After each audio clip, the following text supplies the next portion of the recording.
Wengi wetu tumeambiwa parachichi ni dhahabu ya kijani, sivyo? Kwa hiyo, unapanda, unasubiri kwa shauku yote, miaka 3, 4, hata 5 inapita. Lakini, matokeo yanapokuja, mara nyingi ni yale yale. Hayaridhishi. Wengi wanajiuliza, tatizo liko wapi? Hii ndiyo ndoto. Kila mkulima anapofumba macho, anaiona picha hii. Mti umejaa maparachichi, mpaka matawi yanainama. Lakini, ngoja nikuambie, kufika hapa sio mchezo wa bahati nasibu. Hapana, kuna kanuni zake, kuna sayansi yake. Ukweli mchungu ni huu: wakulima wengi sana wanabaki na mavuno kiduchu, matunda yenyewe hayana ubora, na kilele cha maumivu, hakuna soko. Sasa, leo nataka tuyaweke wazi. Tutachambua yale makosa 5 hasa yanayoua faida yako, na nitakupa mbinu za haraka za kujinasua.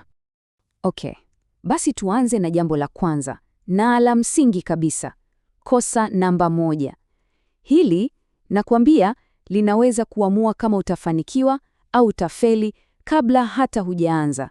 Ni kuchagua aina ya parachichi isiyoendana na eneo lako. Hebu tazama hapa. Aina ya Hass, unaijua? Ndiyo yenye soko kubwa la nje. Hii inapenda sana maeneo yenye ubaridi kiasi. Fikiria Iringa, Njombe, Mbeya. Sasa ukichukua mche huu na kuupeleka eneo la joto, tuseme Bagamoyo, nakwambia utapata shida. Mti hautashika maua vizuri, matunda yatakuwa shida. So, dondoo ya bure kwako. Kabla hata hujanunua mche mmoja, fanya kitu kimoja. Tembelea wakulima wengine waliofanikiwa jirani yako. Waulize, mnalima aina gani hapa na kwa nini? Huo ndio upelelezi wa kwanza kabisa. Twende kwenye kosa la pili. Na hapa ndipo siri kubwa imejificha. Hebu fikiria hivi. Miaka 2 au 3 ya mwanzo ya mti wa parachichi ni sawa kabisa na kumlea mtoto mchanga. Ndiyo inayojenga msingi wa afya na uzalishaji wake wote wa baadaye. Mti wenye kuzaa sana hauji hivi hivi tu. Unajua, unatengenezwa, unahudumiwa. Lakini kinachotokea kwa wengi ni nini? Mtu anapanda mche wake, alafu anauacha hapo. Anategemea mvua za Mungu pekee. Jamani, hili ni kosa kubwa sana. Ule mche mchanga unahitaji maji, tena kwa ratiba, sio kwa kubahatisha, ili ujenge mizizi yenye nguvu.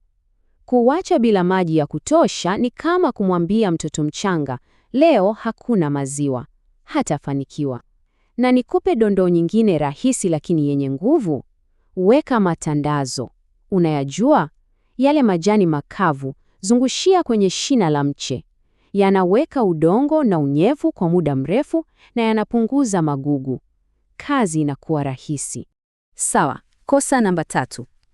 Hili ni lile ambalo watu wengi sana wanalichukulia kimzaha. Nafasi za kupanda. Wengine wanapima kwa hatua tu. Lakini sikiliza. Hii sio kazi ya kubahatisha. Hii ni hesabu. Hesabu ambayo itaathiri mavuno yako miaka 10 ijayo. Hebu tuangalie hizi namba. Zinaeleza kila kitu. Ukisongamanisha miti sana, tuseme mita 5 kwa 5. Ndiyo, utapata miti mingi mwanzoni, lakini baada ya miaka michache, vita vinaanza. Vita ya mwanga wa jua, vita ya virutubisho.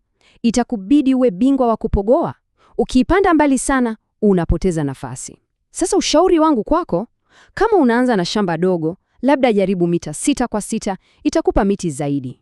Ila, jua tu, itabidi ujifunze kupogoa vizuri. Kwa shamba kubwa, mita 8 kwa 8 ni salama zaidi na rahisi kusimamia. Haya, sasa kosa namba 4. Hili halihusu jembe wala udongo, linahusu biashara. Na linauma sana nakwambia. Ni kama umejenga jumba la kifahari, umetumia mamilioni, alafu hujui nani ataishi ndani. Unatumia miaka yako, pesa zako, jasho lako, alafu matunda yanapokuwa tayari, unaanza kuhangaika mtaani. Nani ananunua parachichi? Ngoja nikuambie siri ya wakulima wenye mafanikio. Kilimo chao cha faida hakianzi shambani, kinaanzi sokoni. Kabla hata ya kununua mche mmoja, wanajiuliza, okay, nani atanunua haya maparapachi? Huyo mnunuzi anataka aina gani, saizi gani, na analipa bei gani? Kwa hiyo, ushauri ni huu. Anza kwa kuongea na watu wa sokoni. Tafuta wanunuzi wakubwa. Pata taarifa zote, halafu ndio urudi shambani uanze kulima. Na tufikie kosa la 5 ambalo kusema kweli ndilo mzizi wa yale mengine yote. Hili ni kosa la kutegemea ushauri wa hapa na pale. Unajua, ushauri kutoka kwa jirani ambaye ana nia njema kabisa, au kutoka kwenye lile group la WhatsApp ambalo kila mtu ni mtaalam. Sasa nisikilize vizuri. Simaanishi ushauri wa jirani ni mbaya, la hasha. Ni mzuri sana kujua changamoto za kwenu. Lakini kilimo cha kisasa, kilimo cha faida, kinahitaji zaidi ya hapo. Kinahitaji usahihi. Unahitaji kujua niweke mbolea gani, kiasi gani hasa, na niweke lini. Unahitaji kuwa na ratiba mkononi. Hizi ni taarifa ambazo zinatokana na sayansi na uzoefu halisi shambani. Okay, tumeona makosa 5. Nimekupa dondoo kadhaa. Sasa najua unachofikiria. Nitawezaje kuyakumbuka haya yote? Nitapataje mpango kamili ambao ni rahisi kuufuata ili nisifanye makosa haya? Hiyo ndio sababu hasa iliyotufanya tuandae mwongozo huu wa kilimo cha parachichi. Tumechukua haya makosa yote na maswali mengine mengi na tumeyajibu kwa lugha rahisi kabisa. Tumeandaa ratiba za kila kitu, mbolea, umwagiliaji, kila kitu. Ni kama vile unatembea na mtaalamu wako shambani kila siku mfukoni. Na hizi sio hadithi. Haya ni mambo halisi. Kuna zaidi ya wakulima 1400 ambao tayari wanatumia miongozo yetu. Wamehama kutoka kwenye kilimo cha labda itakuwa na sasa wanafanya kilimo cha faida. Matokeo wanayaona wenyewe. Sasa kama na wewe uko tayari kuacha kubahatisha, kama uko tayari kuwekeza kwenye maarifa ambayo yatalinda jasho lako na pesa zako, basi chukua hatua sasa hivi. Pata nakala yako ya huu mwongozo. Namba unaiona hapo, piga simu au hata tuma tu ujumbe sasa hivi. Kumbuka kitu kimoja cha mwisho.